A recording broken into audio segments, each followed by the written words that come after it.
வணக்கம். ஸ்ரீ காளியம்மன் சரணம். ஸ்ரீ காளியம்மனி போட்டு நான் உங்கள் அன்பு நண்பன் கார்த்திக் ரகுராமன். இனி நம்ம இந்த எஸ்கே ஆன்மீது நம்ம இன்னைக்கு பார்க்க போறது பாத்தீங்கன்னா ஆடி பெருக்கு, அது ஆடி 18ஆம் நாள். இந்த ஆடி பெருக்கு நம்ம எப்படி நம்ம கொண்டாடுறது, இந்த ஆடி பெருக்கு எந்த நேரம் நம்ம கொண்டாடணும்னு சொல்லிட்டு அந்த நேரம் சொல்ல போறோம். அதே மாதிரி இந்த ஆடி பெருக்கு எப்படி வீட்டுல வழிபாடு பண்றது, அதே மாதிரி ஆற்றங்கல்வி எப்படி வழிபாடு பண்றது. சிலர் பாத்தீங்கன்னா ஆறுக்கு ரொம்ப எட்டி இருப்பாங்க, சில பேர் வெளிநாட்டுல வெளியூர்ல இருப்பாங்க, அங்க ஆறு குளம் ஏரிகள் எதுவும் இருக்காது.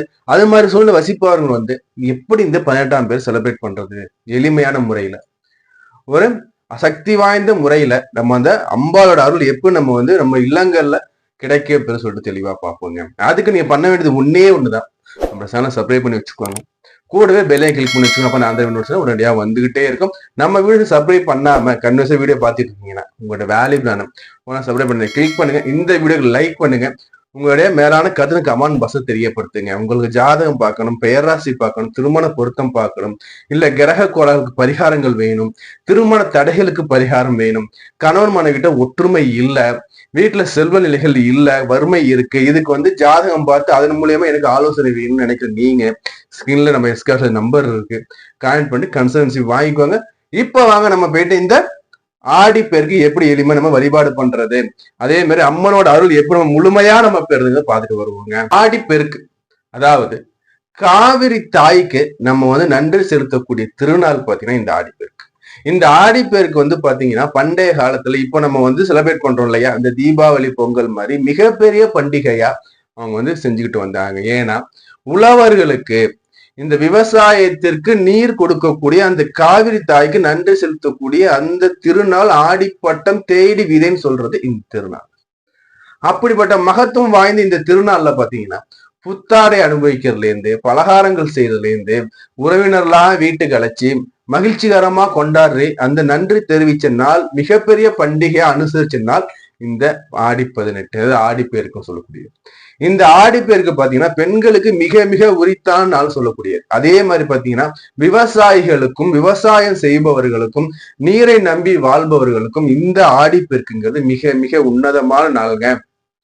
இந்த ஆடி பெருக்கு அதாவது இந்த கடக ராசியில சூரிய பகவான் சஞ்சரிக்கிற இந்த நேரத்துல நம்ம ஏன் நம்ம இந்த ஆடி பெருக்கு இந்த ஆடி மாசம் இவ்வளவு நம்ம செலிப்ரேட் பண்றோம்னா, இந்த கடக ராசியில இந்த சூரிய பகவான் சஞ்சரி இந்த காலத்துல பாத்தீங்கன்னா பருவநிலை மாற்றங்கள் இருக்கும். அதே மாதிரி பாத்தீங்கன்னா தட்சிணாயன புண்ணிய காலம் ஆரம்பிக்கிறதுனாலும் இந்த நாள் தான். தட்சிணாயன புண்ணிய காலம் ஆரம்பிக்கிற நாள்னா ஒண்ணு இல்லைங்க, சூரியன் பாத்தீங்கன்னா எப்பவும் பாத்தீங்கன்னா இதுக்கு முன்னாடி பாத்தீங்கன்னா உங்களுக்கு வட கிழக்கு பகுதியில உதிக்கிற மாதிரி இருக்கும்.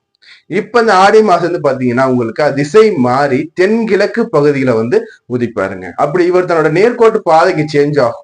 அதாவது அந்த பூமி சூரியன் சுத்தி நீள்வட்ட பாதையில வருது இல்லைங்களா, அப்ப சுத்தி நீள்வட்ட பாதையில வரும்போது இந்த அறிவியல் முறைப்படி தனது அந்த கோணமாகப்பட்டது கொஞ்சம் மாறும்.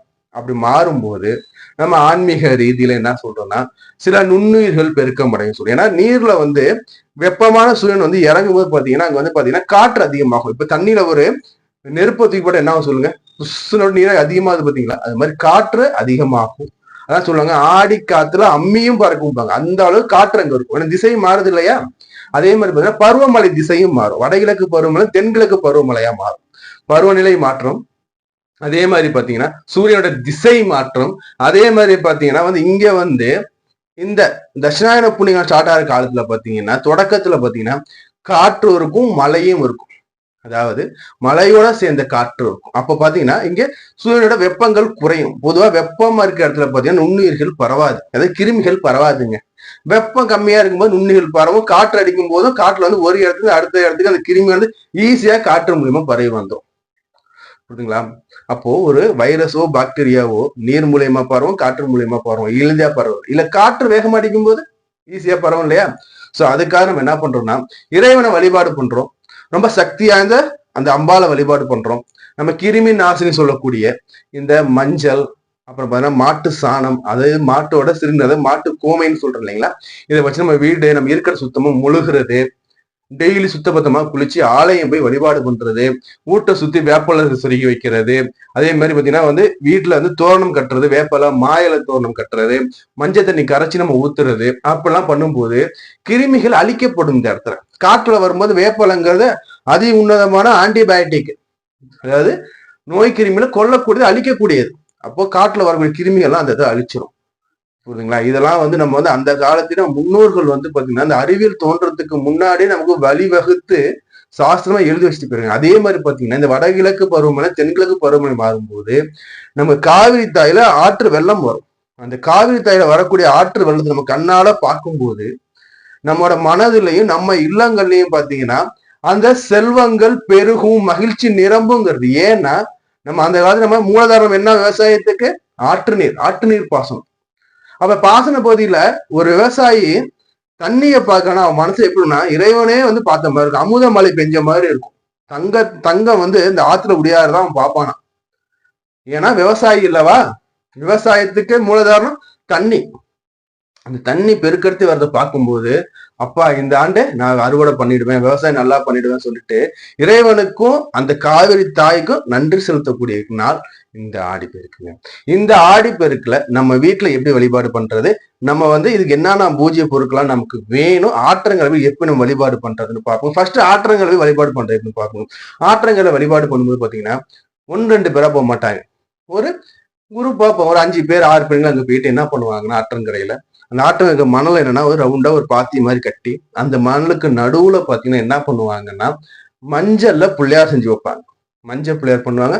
சில பேர் என்ன பண்ணா சாணத்துல பசு சாணத்துல பிள்ளையார் பண்ணி வச்சுட்டு அந்த பிள்ளையாருக்கான அதாவது அந்த அர்ச்சனை பண்ணுவோம் இல்லையா, அருகம்புல்லு பூவு எல்லாத்தையும் பிள்ளையாருக்கு வச்சுட்டு என்ன பண்ணுவாங்க, இலை போடுவாங்க. இந்த இலையில மெயினா என்ன இருக்கணும்னு பாத்தீங்கன்னா காப்பு அரிசி இருக்கணுங்க. காப்பு அரிசி ரொம்ப ரொம்ப முக்கியம் இந்த வழிபாட்டு முறையில. காப்பரிசி பண்ணி இங்க எடுத்துட்டு போயிட்டு அங்க காப்பரிசி வச்சு வழிபாடு பண்ணுவாங்க. அதே மாதிரி இலையில பாத்தீங்கன்னா வந்து அதே மாதிரி பல நிவேத்தியம் பண்ணும். பல நிவேத்தியில பாத்தீங்கன்னா உங்களுக்கு நாவல் பழங்கிறது ரொம்ப ரொம்ப உன்னதமானதுங்க. காப்பரிசி நாவல் பழம். அடுத்தபடியா இந்த காதல கருகமணின்னு சொல்லுவாங்க. இந்த காதல கருகமணி 3மே அங்க எடுத்து, அதாவது முக்கியமா இருக்கக்கூடிய பூஜை பொருட்கள். அடுத்த பல வகைகள் ஒத்தப்படையில ஆரஞ்சு, மாம்பழம், திராட்சை, ஆப்பிள் என்ன பழங்கள் இருக்கோ அதை நம்ம எடுத்து வைக்கலாங்க. வச்சுட்டு காப்பரிசி வச்சுட்டு அங்க நம்ம காவிரி வழிபாடு பண்ணிட்டு என்ன பண்ணுவாங்கன்னா இங்க வந்து பாத்தீங்கன்னா முக்கியமா நிகழ்ச்சி நடக்கும். அந்த நிகழ்ச்சி என்னன்னு பாத்தீங்கன்னா இந்த தாலி கயிறு மாத்துறதுங்க. அதாவது புதுசா திருமணம் ஆயிருக்கு, புதுசா கல்யாணம் ஆயிருக்காங்கன்னா என்ன பண்ணுவாங்கன்னா தாலி பிரிச்சு போறது சொல்லுவாங்க இல்லையா. தாலிய வந்து கல்யாணம் பண்ணும்போது முகூர்த்த தாலியிலேருந்து நார்மல் தாலி கயிறாவோ இல்ல தாலி செயினாவோ அங்க மாத்துவாங்க.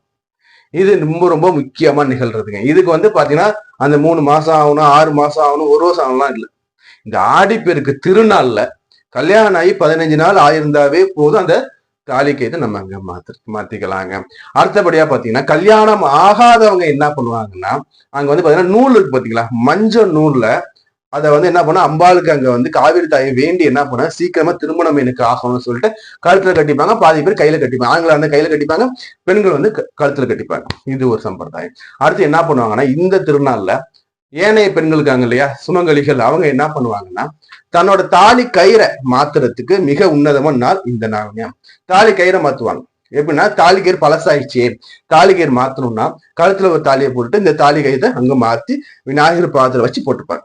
அதே மாதிரி தாலி கயிற்றுல இருந்து செயினுக்கு மாத்துறதுனால இந்த நாள் ரொம்ப ரொம்ப குறைந்த நாளுங்க. சரி சார், இதெல்லாம் சொல்றீங்களா சார், இதை நான் வந்து எந்த பொழுது சார் பண்ணணும்? 2 பொழுது சொல்றாங்க. ஏறு பொழுது ஒண்ணு, இறங்கு பொழுது ஒண்ணு. ஏறு பொழுதுனா காலைல 6ல-12, 12, இறங்கு பொழுதுனா 12-6. இதுல எப்ப சார் நான் பண்ணணும்னா ஏறு பொழுத மட்டும்தான் பண்ணணும்.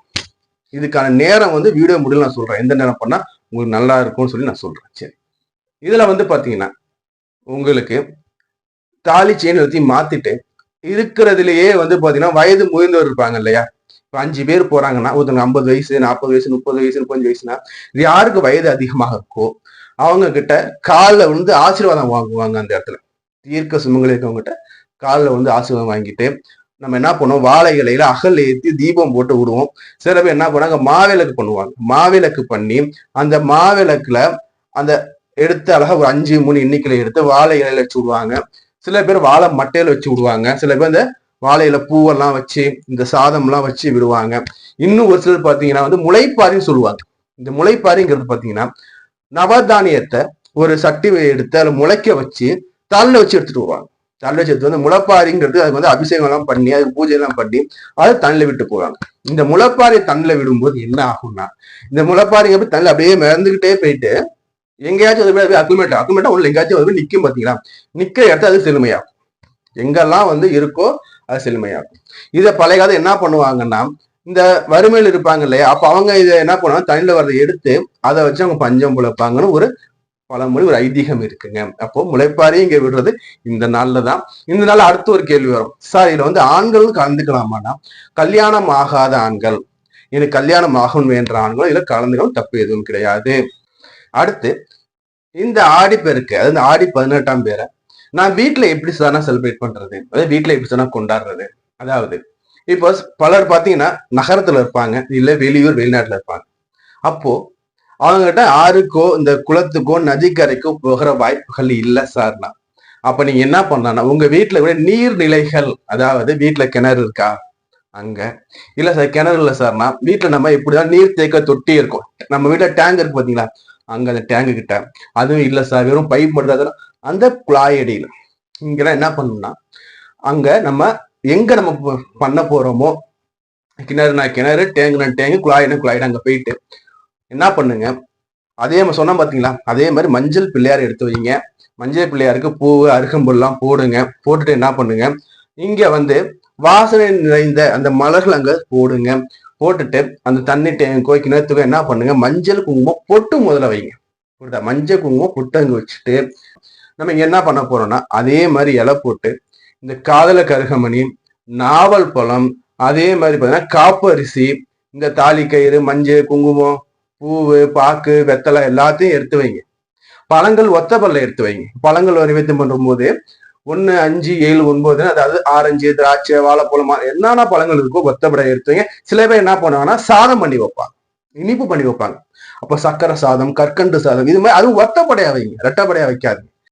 வச்சுட்டு என்ன பண்ணுங்க, இந்த நீங்க எங்க பூஜை போடுறோமோ அதை வந்து காவிரி தாயா நினைச்சுக்கோங்க. சார் என்கிட்ட வந்து தண்ணி தொட்டி அதெல்லாம் எதுவும் இல்லை சார்னா, ஒரு சின்னோண்டு ஒரு குடம் எடுத்துக்கோங்க, இல்லைன்னா வந்து ஒரு கோலை எடுத்துக்கோங்க. அதுல வந்து சுத்தம் பண்ணிட்டு சுத்தமான தண்ணியை நிரப்பி அதுல மஞ்சள் சேருங்க. எப்படி, சுத்தமான குடம், இல்லைன்னா சுத்தமான ஒரு தோண்டி, இல்லைன்னா சுத்தமான ஒரு பாத்திரம், இல்லைன்னா இவ்வளவு வந்து பஞ்சபாத்திரம் ஏதோ ஒன்று எடுத்துக்கோங்க. அதுல சுத்தமான தண்ணியை நிரப்பி மஞ்சள் சேருங்க. அதுல கொஞ்சம் மஞ்சள் சேர்த்து அதை காவிரி தாயா நீங்க நினைக்கும் போது அந்த காவிரி தாய் அந்த தண்ணியில வந்து காய்ச்சி கொடுப்பாங்க ஐதீகம். அப்படி காவிரி தாய் நீங்க அங்க நினைச்சு புரிதா, அந்த பூஜையை ஸ்டார்ட் பண்ணி இந்த இடத்துல நீங்க என்ன பண்ணுங்க, தாலி கயிறு, இந்த தாலி செயின் எல்லாமே நீங்க இங்க மாத்திக்கலாங்க. மாத்திட்டு என்ன பண்ணுங்க, நம்ம கொண்டு வந்திருக்கோம் பாத்தீங்கன்னா, அதெல்லாம் வந்து ஏழை ஏழுகளாம் கொடுங்க. அன்னைக்கு தானம் பண்ணுங்க. பழங்கள், நம்ம நிவேத்தியம் பண்ண சாதம் எல்லாத்தையும் ஏழை ஏழுகளும் கொடுத்துட்டு சுமங்கலி கிட்ட காலில் வந்து ஆசீர்வாதம். நல்லா பழுத்த சுமங்கலியா இருக்காங்கன்னா ரொம்ப சந்தோஷம். ஒரு 70 வயசு 80 வயசு அம்மா இருக்காங்கன்னா அவங்க கிட்ட போயிட்டு இந்த பூ பால்லாம் கொடுத்து அவங்க காலில் வந்து ஆசை பெறுங்க, ரொம்ப நல்லது. அடுத்த ஒரு கேள்வி வரும், சார் நான் வந்து தொழில் தொடங்கலாமா சார், இந்த ஆடியில பண்ணலாமா சார். நீங்க ஆண்கள் யார இருந்தாலும் சரி, இந்த ஆடிங்கிறது பெருக்கக்கூடியது, தொழில் தாராளமா பண்ணலாம், அது எந்த பிரச்சனையும் இல்லை. உடனே சொல்லுவாங்க, சார் ஆடி பெருக்கும்னு சொல்லிட்டு நான் தங்கம் வாங்கலாமா சார், வைரம் வாங்கலாமா சார், வைடூரியம் வாங்கலாமா சார்னா, உங்களுடைய சக்திக்கு ஏற்ப என்ன முடியுமோ வாங்க. நான் என்ன சொல்லுவேன்னா, இந்த ஆடி மாசம் ஆடி பெருக்குல மகாலட்சுமியோட அம்சங்கிறது கல் உப்பு, புரியுதா, கல் உப்பு. மகாலட்சுமி குடியிருக்கக்கூடிய இடம்னு பாத்தீங்கன்னா மஞ்சள் குங்குமம், ஒரு தாலி கயிறு. அப்போ உங்ககிட்ட வசதிக்கு ஏற்ப நீங்க பாருங்க, உங்களுக்கு வசதிக்கு ஏற்ப தங்கம் வெள்ளி வாங்க முடியும்னா வாங்கிக்கோங்க. எனக்கு அது வசதி இல்லை சார் நினைக்க சொல்றேன், நீங்க கல்லுப்பு வாங்குங்க, மஞ்சள் குங்குமம் தாலி கயிறு, ஒத்தப்படைய மஞ்சள் குங்குமம் தாலி கயிறு, கல்லுப்பு, ஒரு முழம் பூ வாங்கி வந்து வீட்டுல வச்சு அம்பாலை கும்பிடுங்க. அதுவே சால சிறந்தது. அந்த மகாலட்சுமி உங்க வீட்டுக்கு வந்துட்டானா சகல ஐஸ்வர்யமும் உங்க வீட்டுக்கு வந்துடும். அதனால உங்களுடைய சக்தி என்னவோ அதை முழுமையா பண்ணுங்க. அம்பால முழுமையா பிரார்த்தனை, முழுமையா வேண்டுங்க. அன்றைய நாள் 2-3 பேருக்கு அன்னதானம் பண்ணுங்க. தானத்துக்கு சிறந்த அன்னதானம் இல்லையா, அப்போ நிவேத்தியம் பண்ணி சாதத்தை 2 பேர் கொடுங்க. புரியுதுங்களா? இது இப்போ நம்ம வீடியோ தொடங்க சொன்னோம் இல்லையா, இந்த பூஜை எப்ப சார் பண்றதுன்னா, இப்ப 2024ஆம் ஆண்டு பாத்தீங்கன்னா ஆகஸ்ட் மாசம் 3ஆம் தேதி வரும். ஆகஸ்ட் 3 சனிக்கிழமை. இன்றைய நாள்ல வந்து பாத்தீங்கன்னா நல்ல நேரம் எடுத்து பார்க்கும்போது 7:45 இருந்து 8:45 வரைக்கும் தான் நல்ல நேரம் இருக்கு. அதாவது 7:45 இருந்து 8:45 காலை பொழுது. இந்த பொழுதுல நீங்க தாலிக்கயிறு மாத்திரம் இருந்தாலும் சரி, பூஜை எது பண்ணாலும் பண்ணி முடிச்சிடுங்க. அடுத்து ராகு கால யமகண்டம். இந்த ராகு கால யமகண்டத்துல எந்த ஒரு வேலையும் செய்யக்கூடாது. அதே மாதிரி குளிசம், குளிசம்னா குளிகைங்க. ராகு காலம், யமகண்டம், குளிகை, இந்த நேரத்துல எதுவும் பண்ணாதீங்க. அன்றைய நாள்ல நல்ல நேரம் பாத்தீங்கன்னா காலை 7:45 தொடங்கி 8:45 வரைக்கும் இந்த 1 மணி நேரம் பொழுது இருக்கு. இந்த 1 மணி நேரம் பொழுது நீங்க முன்கூட்டியே பிளான் பண்ணி கரெக்டா பண்ணி முடிச்சிடுங்க. இன்னொன்னு சிலர் கேட்பாங்க, சார் நான் ஈவினிங் பண்ணட்டுமானா, ஈவினிங் நீங்க வேணா பூஜை வேணா பண்ணலாம். ஆனா தாலி செய்யறோம் இல்ல தாலி சம்பந்தமானதோ ஈவினிங் எதுவும் பண்ணக்கூடாது. இறங்கு வேலையில தாலி கயிறு மாற்றக்கூடாது. 12 மணிக்கு மேல போச்சா தாலி கயிறு மாத்தாதீங்க, தாலி செயின் மாத்தாதீங்க. எதுவுமே 12 மணி ஆச்சுன்னு தாலி சம்பந்தம் கை வைக்காதீங்க. 12 மணிக்குள்ள தாலி செயின் மாத்திக்கோங்க. அதுவும் நல்ல நேரம் நான் சொல்லியிருக்கேன், இந்த நேரத்துல மாத்திரம் ரொம்ப ரொம்ப நல்லது. ஆண்களை பொறுத்த வரைக்கும் திருமணம் ஆகலைன்னா நீங்களும் இதுல பங்கெடுத்து அந்த அம்பாளுக்கு வழிபாடு பண்ணும்போது திருமணங்கிறது உங்களுக்கு கை கூடும். அதே மாதிரி திருமணம் ஆகல, திருமணம் தட்டிக்கிட்டே போக சொல்லக்கூடிய பெண்களும் இந்த பூஜையை கலந்துக்கும் போது திருமணம் ஆகப்பட்டது உடனே நடக்குங்க. அடுத்தபடியா, சார் இந்த சனிக்கிழமையா இருக்க சார்னா, இந்த ஆடி பெருக்குக்கு கிழமை தோஷம் கிடையாது. சிலர் சொல்லுவாங்க சனிக்கிழமையா இருக்கு சார், இந்த பண்ணலாமா சார், கூடாது சார்னா, அதாவது ஆடி பெருக்கு, இந்த பெருக்கக்கூடிய நாள்ல நம்ம தொடங்கக்கூடிய காரியங்கள் அனைத்தும் வெற்றி பெருக்கி தருமே தவிர நமக்கு குறை இருக்கு. அதாவது நல்ல நேரத்தை பண்ணிக்கோங்க. புதிய தொழில் பண்றவங்க தொடங்கலாம், புதிய வேலை செய்யறவங்க செய்யலாம், புதுசா பொருள் வாங்குறவங்க வாங்கலாம். எதா இருந்தாலும் இந்த காலத்துல செய்யக்கூடியது பெருகுங்கிறது ஐதீகங்க. நம்ம இது வரைக்கும் பாத்தீங்கன்னா இந்த ஆடி பெருக்கு, ஆடி 18ஆம் பெருக்கு பத்தி நம்ம தெளிவா பார்த்தோம் இல்லையா? நம்மளோட சேனல்ல பாத்தீங்கன்னா இந்த ஆடி 18 உருவான கதையும் இருக்கு. அதே மாதிரி ராகுகேது பயிற்சிகள், சனி பெயர்ச்சி, அனைத்து நான் பயிற்சி பலன்கள் கொடுத்துருக்கேன். அதே மாதிரி மிக குறைந்த கட்டணத்தை நம்ம பாத்தீங்கன்னா ஜாதக கன்சல்டன்சி கொடுத்துக்கிட்டு இருக்கோம். உங்களுக்கும் கன்சல்டேஷன் வேணும்னா ஸ்கிரீன்ல நம்பர் இருக்கு. ஜாதக சம்பந்தமான அனைத்து விதமான பிரச்சனையும் உங்களுக்கு தீர்வு அளிக்கப்படுங்க. நிதர்சனமான உண்மை. நான் உங்களை வேற கால சந்தி. நான் உங்களுக்கு கார்த்திக் ராமன். நன்றி, வணக்கம்.